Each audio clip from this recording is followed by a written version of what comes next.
দিদি দিব হলো কালী পুজো কি দিদি আপনার কি শাড়ি না ধুতি আপনারটা না শাড়ি না তাহলে যেমন নিতে পারলে শাড়ি আজকে তো আমরা কালী পুজো আজকে আমরা এটা করব তাই তো আমরা শাড়ি জড়ো করে রাখি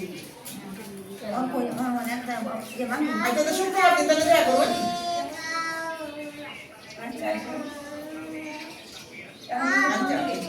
কিসের মিটিং?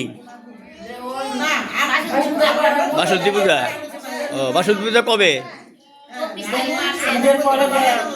ঈদের পরে না? ও